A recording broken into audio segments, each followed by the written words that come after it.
Chapter 1. War in Heaven and the Fall. No two souls into the world alike.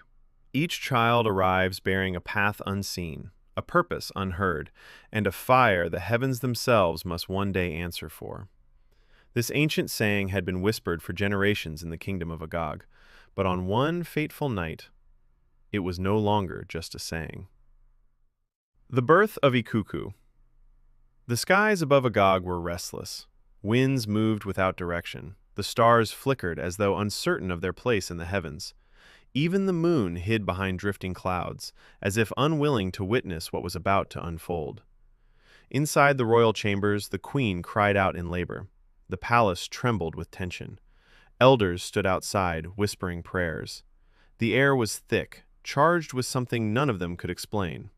Then suddenly, a sharp gust of wind burst through the palace windows.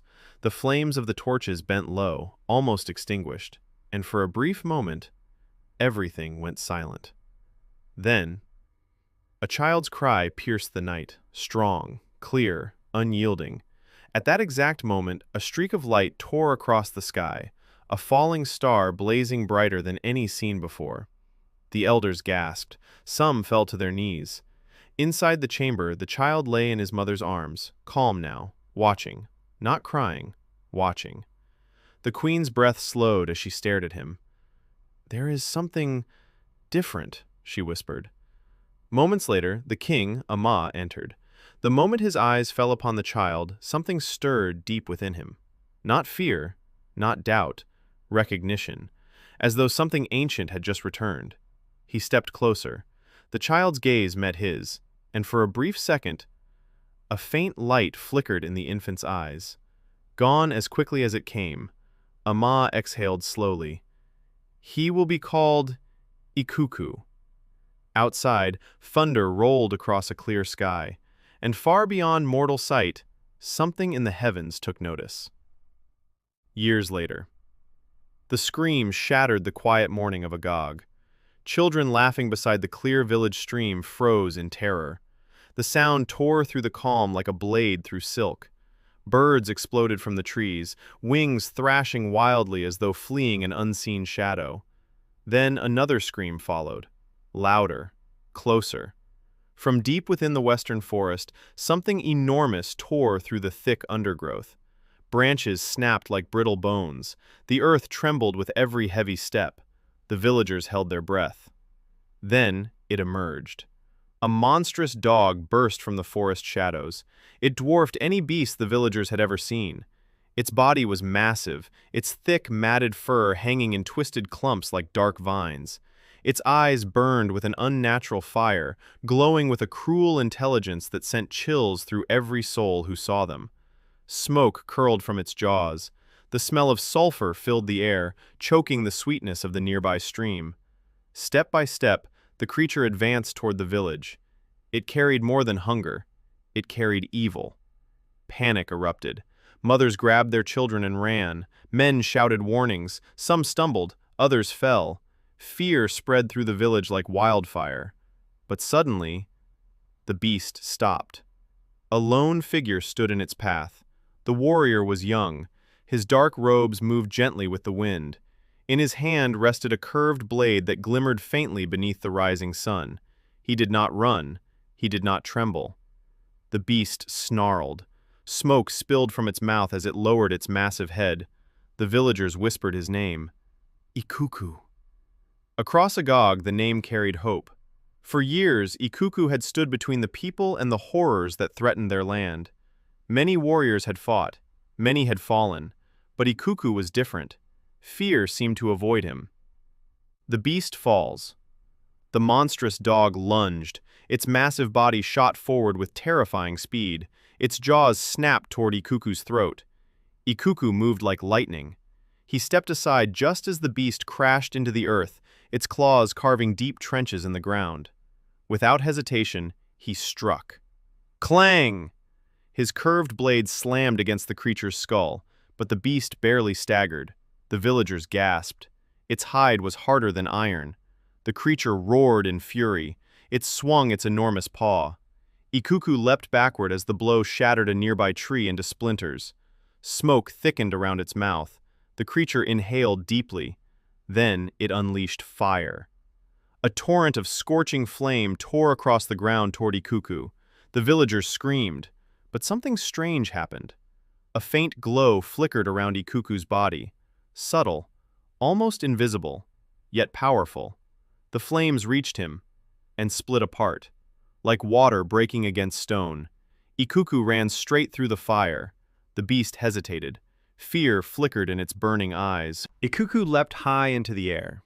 His body twisted gracefully as his sword came down in a brilliant arc. The blade struck the beast's neck. Crack! The ground shook. The monster released a final roar that echoed across the forests of Agog. Then it collapsed. Silence followed. Then the village erupted. Ikuku! But Ikuku stood still, looking at his hands.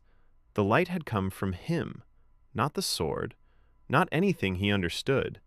Something inside him had awakened. The war in heaven. And far beyond the clouds, beyond the stars, a war unlike any other had begun. Lucifer had risen in rebellion. The once glorious angel turned against the throne of heaven.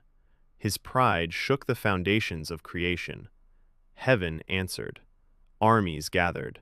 Light clashed with darkness. And among those who stepped forward was Ikuku. Before leaving, his mother held him tightly. "Promise me you will return." "I promise," he said. The fall. The war raged with unimaginable fury. Thunder shook the heavens. Celestial fire tore through the skies. In the chaos, Lucifer struck. A deadly blow aimed at a seraphim. Clang! Ikuku blocked it. For a moment, even Lucifer paused. Then came the counterstrike. Crushing, precise, devastating. The blow struck Ikuku's head. His sword slipped. The force hurled him beyond the protective dome, into the void.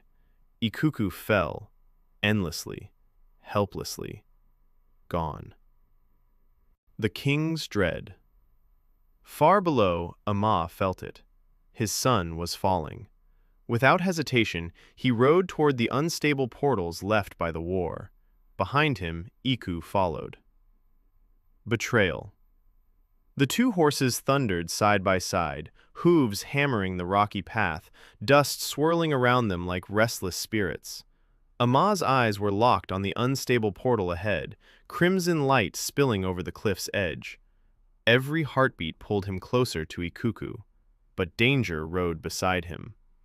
Amma's hands brushed a jagged rock, instinctively gripping it for balance, for leverage, anything to hold on to life.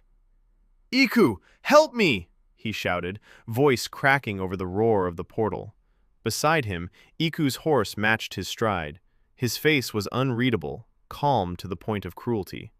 Before Amma could brace, Iku shoved him once, sharply, deliberately. Amma stumbled, teetering at the cliff's edge. The rock slipped from his grasp. He reached toward his brother again. "Iku, But Iku said nothing. With a cold finality, he pushed Amma off the cliff, into the swirling vortex of crimson and shadow. The portal roared, swallowing Amma whole. His hands clawed at the cliff one last time, scratching the stone, leaving streaks of blood the wind claimed in a whisper. Iku rode on, silent and unwavering, leaving chaos and betrayal behind. The king was gone. The prince was gone. Agog wept, but few knew the depth of treachery that had just unfolded. Betrayal had a name: the fallen king. Months later, Amma crashed onto a floating island in the vast emptiness of space. Pain filled his body, but grief filled his soul. "My son," he stumbled, fell. His head struck stone. Darkness took him.